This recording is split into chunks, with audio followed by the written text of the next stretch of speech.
We're just outside Fishtail, Montana, in Tippet Rise Art Center, standing in front of the Daydreams sculpture.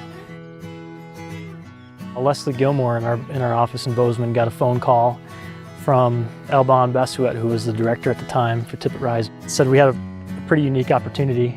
We wanted to either build a replica schoolhouse or look at moving a schoolhouse that was in the area onto this location so that Patrick Dougherty, sculptor, could come out and basically build something around the schoolhouse. We used a schoolhouse that's about 20 miles away as a basis of design. It's been there for about 100 years, and took a bunch of photographs. Leslie did a lot of research on the history of it, just to kind of find out how it was designed for its landscape at that time, to see, could we do something similar here? It started with a kind of a general design of getting the proportions and the structure right, the size and the scale right.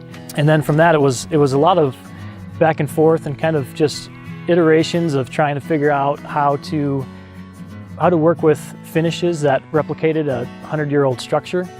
Max Santhon, who was the contractor and also a CTA employee, went through a number of different studies, at least 8 to 12 studies of how to get a weathered look on the wood. You can see the difference between the north side and the south side. The south really shows the shingles just blown off, and the remnants of the nails and the rusting of the nails.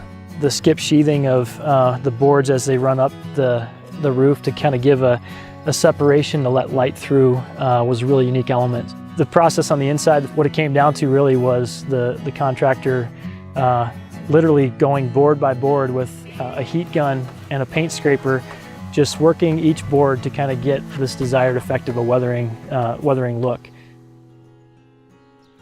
We had an opportunity to submit projects to the Montana AIA Design Awards. The response that we got was, it created quite a controversy. Is this architecture? And so they had to debate that amongst themselves, which I think was great.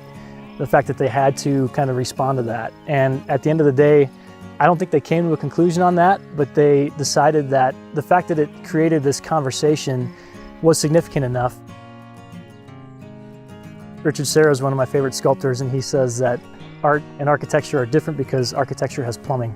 Well, this one doesn't exactly have plumbing, but where's that line between sculpture and art and architecture?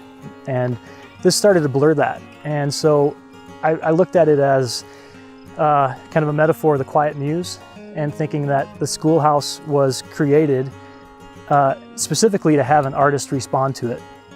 Being an artist as well, having an opportunity like this has been really, it's how I want to practice architecture. A lot of projects, we issue construction documents. It's in the project's best interest to adhere to those construction documents. This project was completely unique. The construction documents was the starting point.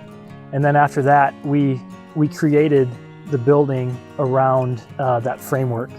And so much was done in the field that it was very similar to kind of the artistic process of letting the process inform the outcome.